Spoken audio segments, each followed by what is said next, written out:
It's story time. Sit back, relax, and enjoy the story. We are going to be talking about the story of Esther. Esther was a queen of Persia. She was the most beautiful queen that you could ever imagine. So, Esther was the daughter of Abihail, a descendant from the Jews who had scattered among the nations at the time of exile. Their family did not go back to their original homeland, which was Judah, but they chose to stay in Persia, where Esther later became the great queen. And she lost her parents, but her cousin, who was called Mordecai, stayed with her and took good care of her. The question comes, why would the king want to replace his queen? Let's look at how it all started. So at the time, King Ahasuerus ruled over 127 provinces, and at the time it stretched from India all the way to Ethiopia. And in the third year of his leadership, he gave a banquet for all of his nobles and officials. He also invited all the military officers of Persia and Media, as well as the princesses and the nobles of the provinces. And here is the catch. The celebration lasted for 180 days. Why? Simply because the king wanted to display the wealth of his empire. But when it was all over, the king gave a banquet for all the people, from the greatest to the least, who were in the fortress of Susa. It lasted for only 7 days, and it was held in the palace garden. The garden was beautifully decorated. It was decorated with white curtains and purple ribbons, beautifully done. Drinks were served as well in gold goblets of many designs, and there was an abundance of royal wine reflecting the king's generosity. Absolutely amazing. And at the same time, Queen Vashti gave a banquet for the women in the royal palace. So the queen was having her time and the king was having his time too. They absolutely had an amazing time. This is the most interesting part of this story. On the 7th day of the feast, when the king was in high spirits because of drinking too much wine, he told his attendants, "Please bring Queen Vashti to me, and I want her to be wearing her royal crown on her head." He wanted the nobles and all the other men to look at her beauty, for she was a very beautiful woman. But guess what? The queen refused to honor the king's request. This made the king furious, and he burned with anger. The queen just refused to honor my command? Guess what he did? He immediately consulted with his wise advisors who knew all the laws, and I will refer to them as present-day lawyers. Stay with me and see what the lawyers told the king. So, the king's greatest question was, what must be done to Queen Vashti? What penalty does the law provide for a queen who refuses to obey the king's orders?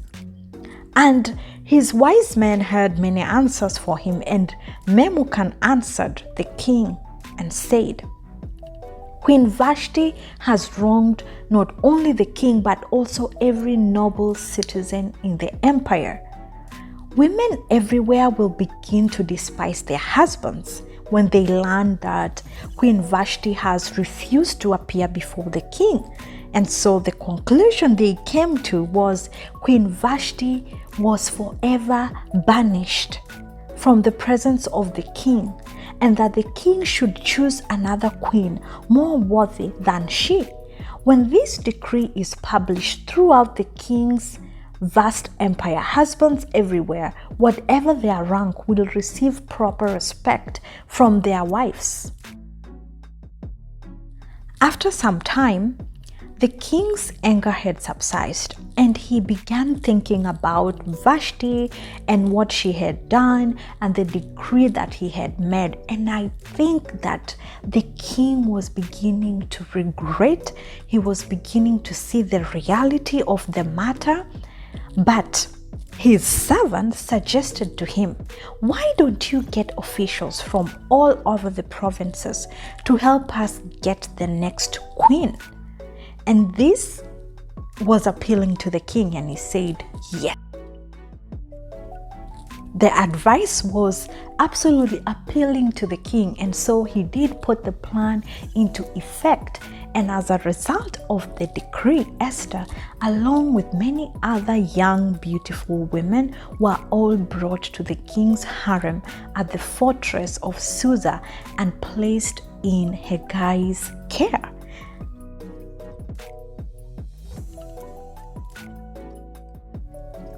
The story keeps getting interesting. So Hagai was very, very impressed with Esther, and he treated her kindly.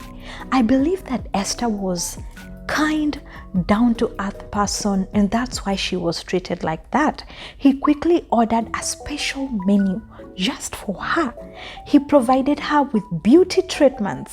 He also assigned her 7 maids, specially chosen from the king's place. And he moved her and her maids into the best place in the harem. Esther is just getting that special treatment that not everyone is being given. I believe that God was leading the way for her. God had already made the plans for her.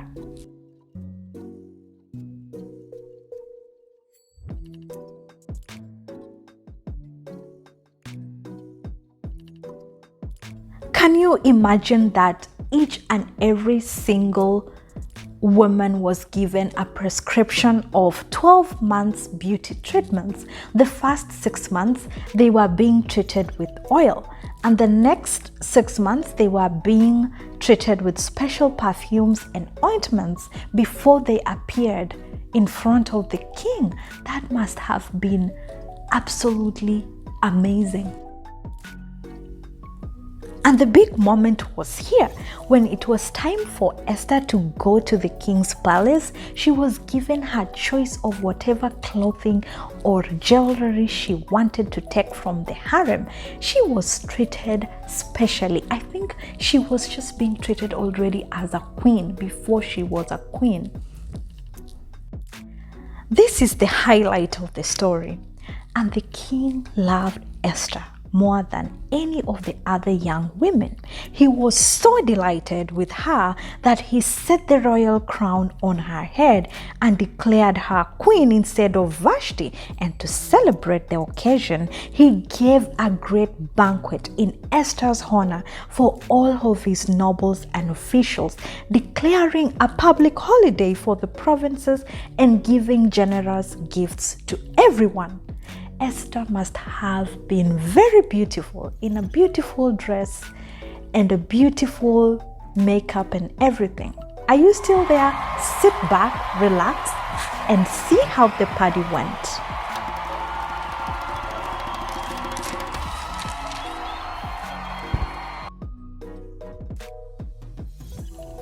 Although the book of Esther never mentions God, its central purpose is to demonstrate that God works in mysterious ways to take care of his people.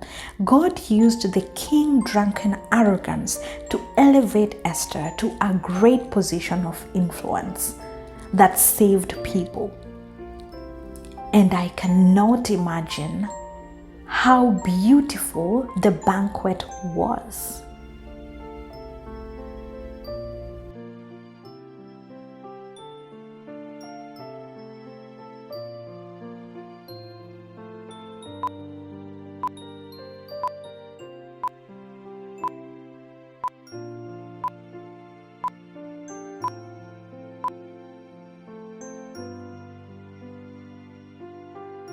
We hope that you've seen our today's question. Thank you for watching and see you in our next episode.